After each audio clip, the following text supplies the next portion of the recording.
શું કે છે ભાવનાબેન? સારું, બહુ સારું સાહેબ. શું તકલીફ હતી માંડીને વાત મારી કરો.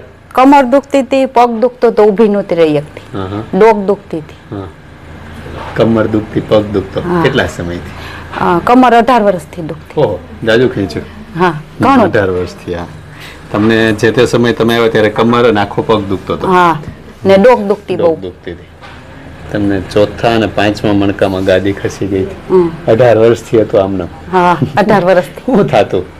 ઊભી જ ન રહી શકતી. હા, પછી આ તમારી સારવાર લીધી તો બહુ સારું થઈ ગયું. 18 વર્ષ પહેલાથી આમનામ જ હતું કે વધતું ઘટતું? ધીમે ધીમે આમ વધતું ગયું. દવા ચાલુ હતી, મોરબી બતાવ્યું, જામનગર બતાવ્યું, અમદાવાદ બતાવ્યું, એટલે દવા પીતા એટલે રાહત રહેતી. બાકી મટ્યું નહીં. દવા પીધા રાખી. પછી તમારી આવી એટલે થોડીક રાહત થઈ. તમે એમ કીધું હું ટ્રાય કરું એમ. જાજા વર્ષ જૂનો દુખાવો છે. હા, બસ એનામાં ટ્રાય કરવાનું કારણ એ તો ઘણા વર્ષોથી તકલીફ હતી. તમારા જેવી જે તકલીફ છે ને એ આમ સામાન્ય તકલીફ કહેવાય. ચોથા અને પાંચમા મણકામાં ગાદી ખસી જેવી, નસ દબાવી, સાયટિકા, એ ઘણી વાત કરે. ઘણા કે ગાદી ફાટી ગઈ, ઘણી બધી વાતો છે. આ જે તકલીફ છે ને એ તકલીફમાં મોટા ભાગના લોકો ટૂંકમાં કા દવા પીધા રાખે અને કા હેરાન થાય અને છેલ્લે ઓપરેશન કરી નાખે. મોટા ભાગનું આવી રીતનું હોય છે. પણ આમાં શું હોય ખબર? ધારો કે આ થાય કેવી રીતનું? ઘણી વખત હું કહેતો હોય કે થવાનું કારણ શું છે કે આપણા સ્નાયુ જે છે ને નબળા પડે ને, એટલે મણકા જે સ્ટેબલ રહેવા જોઈએ ના રહે, એની જગ્યાએ દબાય, ગાદી ખસે, નસ દબાય અને એ નસ આખા પગમાં જતી હોય એટલે દુખાવો થાય. મેઇન પ્રોબ્લેમ સ્નાયુનો છે. અથવા સ્નાયુ સારા હોય તો એવું કંઈક અજડાઈથી કામ થઈ ગયું હોય કે જોરથી કામ થઈ ગયું હોય, એનાથી આપણા મણકા ઉપર દબાણ આવે અને ગાદી ઉપર દબાણ આવે, ગાદી ફાટે અને ગાદી બહાર નીકળે. આવી તકલીફ બહુ બધાને હોય છે. જેને સાયટિકા કહેતા હોય, કમરનો દુખાવો કહેતા હોય, બહુ બધાને તકલીફ હોય છે. એટલે સૌથી પહેલા શું કરે? આરામ કરે, દવા પીવે. નો ફાયદો થાય એટલે ડોક્ટર પાસે જાય. ડોક્ટર પાસે જાય એટલે ડોક્ટર એમ કે સાયટિકા છે. એટલે શું કરે કે એ ડોક્ટર એમ કે હવે આને પાછી દવા આપે અને આરામ કરવાનું કે મહિનો 2 મહિના વાટ જોવાનું થાય. નો મટે એટલે શું કરે? હવે ઇન્જેક્શન આપવું પડશે. અમને તો ઓપરેશન નું કીધું. સીધું ઓપરેશન જ કીધું. હા, ઓપરેશન તમારે કરાવવું જોઈશે, નકર તમને દુખાવો જેટલો થતો હતો છતાંય અમે રાહ જોઈ. અત્યારે તો બહુ સારું. જેને દુખતી હોય ને કોઈ ઓપરેશન માં જાતા નહીં. એકવાર સાહેબ ની મુલાકાત લઈજો, પછી જઈજો. એમને 18 વર્ષ ખેંચી લીધા એટલે બતાવ્યું, ઘણું બતાવ્યું એમ. સારવાર તો ઘણી લીધી. હું એમ કહું છું કે ઓપરેશન નું કીધું તો 18 વર્ષ ખેંચી લીધા.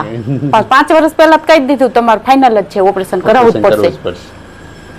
ચલાતું નહોતું, ઊભું નહોતું રહેવાય, ઊભું જ નહોતું રહેવાય. અત્યારે ઊભું રહેવું હોય તો એટલે ઊભું રહી શકું, હાલી શકું. એવું છે.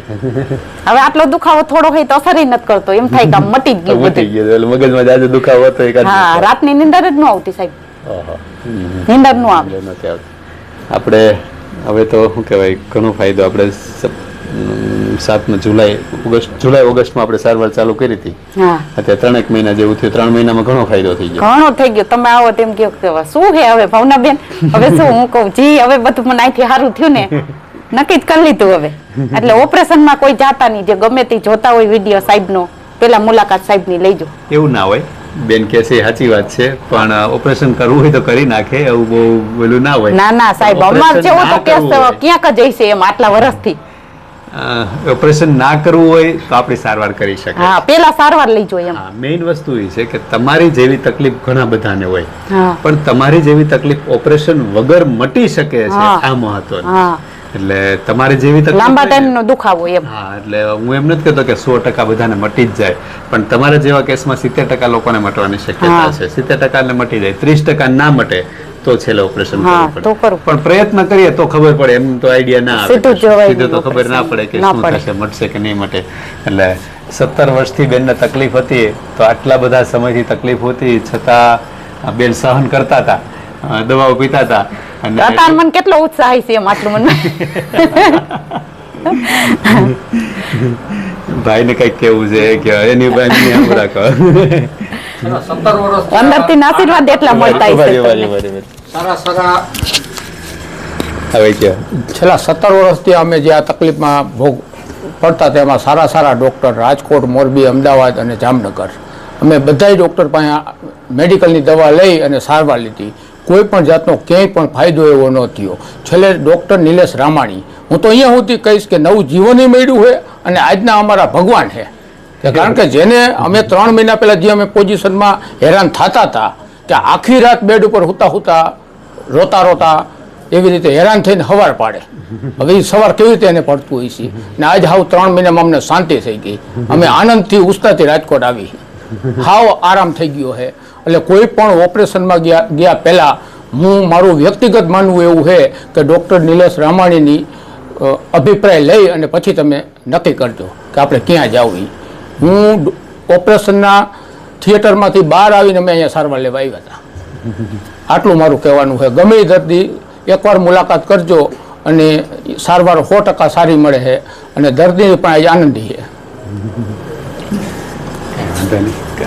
આપનો આભાર. આપણે આટલો બધી વાત કરો છો, પણ મેઇન વસ્તુ એ છે કે ઓપરેશન નહીં કરવું એ એનો વિકલ્પ નથી. પણ ઘણા કેવું હોય કે ઓપરેશનથી બીતા હોય, ડરતા હોય, અથવા ઓપરેશનને કારણે ઘણી બધી તકલીફ થતી હોય. તો એવી તકલીફ આપણી સારવારમાં કંઈ થતી નથી. એક તો પેલા આપણી સારવારથી શું થાય કે એક તો દવા નથી, બરોબર, કોઈ જાતની આપણે દવા આપતા નથી. બીજું કોઈ ઇન્જેક્શન નથી, અને ત્રીજું કોઈ ઓપરેશન નથી. એટલે કાંઈ વસ્તુ નથી. માત્ર ને માત્ર આપણે શું કરીએ છીએ, ડોક્ટરો જે કાપી, એટલે ટૂંકમાં આવી રીતની મણકા હોય, વચ્ચે ગાદી હોય, એની ઉપર નસ દબાતી હોય, તો ગાદી જે બહાર નીકળે છે ને એને ડોક્ટર કાપી નાખે, નસ છૂટી પડી જાય. અમે શું કરીએ છીએ કે ગાદી જે ખસી અને નસને જે દબાવે છે ને એ નસને અમે મેન્યુઅલી, એટલે કે કટાકા બોલાવીને, ખેંચીને, આમ કરીને, તેમ કરીને છૂટી પાડીએ છીએ. ડોક્ટર કાપીને છૂટી પાડે, અમે એમનું છૂટી પડે. વિડિયો જોવે ને એટલે તમારા કડાકા સાંભળે એટલે એમ થાય કે આ તો બહુ ઓલું હોય છે. 2 મહિના મેં કાઢ નાખ્યા તો બીક લાગે, ઘણા કડાકા થાય, પણ એવું કાંઈ છે નહીં. જેવું આવું સાંભળીને એવું કાંઈ તમારથી કાંઈ દુખતું નથી, કાંઈ નથી થતું. અને દુખતું હોય સાહેબ એટલે તો ડરી નહીં, કેમ કે ઓપરેશન કરી જ નાખવું, જે થવું હોય થાય. વાત સાચી છે તમારી. હું જ અહીંયા અમે વિડિયા એટલે જ મૂકીએ છીએ કે મનથી નબળા હોય ને નો આવે. એટલે પણ એવું જોવે એટલે એવું થાય, બાકી અહીંયા કઈ થતું નથી. એવી ગીર્દી ઓછી એટલે અમારે કેટલા ઓછા આવે તો ગીર્દી ઓછી થાય. જેને મટાડવું છે એ આવે, ના મટાડવું છે ના આવે, ઓપરેશન કરી નાખે. બીજું શું હોય, કા દવા પીધા રાખે ને કા આવી રીતના દિવસો પસાર કર્યા રાખે. પણ મેઇન વસ્તુ છે કે દવા, ઇન્જેક્શન ને ઓપરેશન વગર પણ આ સારવારથી મટી શકે છે. અને એ આપણે ભાવનાબેન એનું ઉદાહરણ છે. 4થા ને 5મા મણકામાં ગાદી ખસી ગઈ હતી. સામાન્ય, સાવ સામાન્ય વાત છે, પણ કોઈથી મટતું નહોતું. એ આપણે મટ્યું અને એને પણ ઘણા સમય થઈ ગયા, મટ્યું એને ઘણા સમય થઈ ગયા. એટલે હવે પાછું થવાની શક્યતા પણ બહુ ઓછી છે ભાવનાબેનને, બરોબર ને. હવે કસરત કરશે અને જિંદગી જીવશે, મજા આવી જાય. બીજું બરાબર બરાબર. જય શ્રી કૃષ્ણ. જય શ્રી કૃષ્ણ. જય શ્રી કૃષ્ણ. જય શ્રી કૃષ્ણ સાહેબ.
પડખું ફરીને આડા સુઈ જાવ.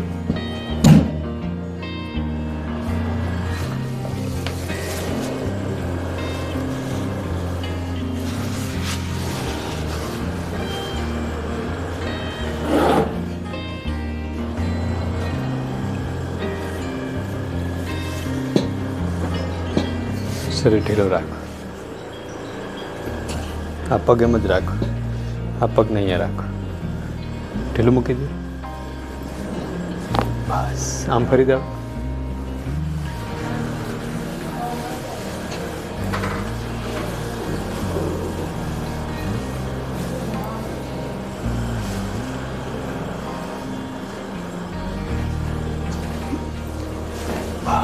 હજી એક વાર. હા રાઈટ. સીધા સીધા આવો.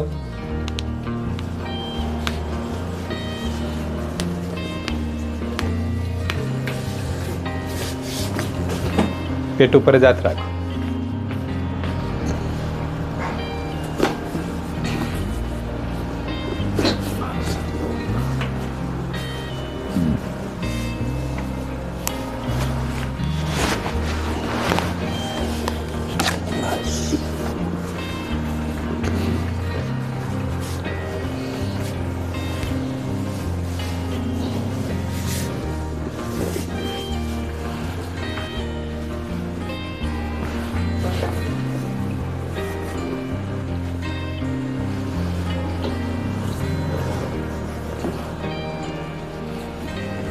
ઢીલું રાખજો.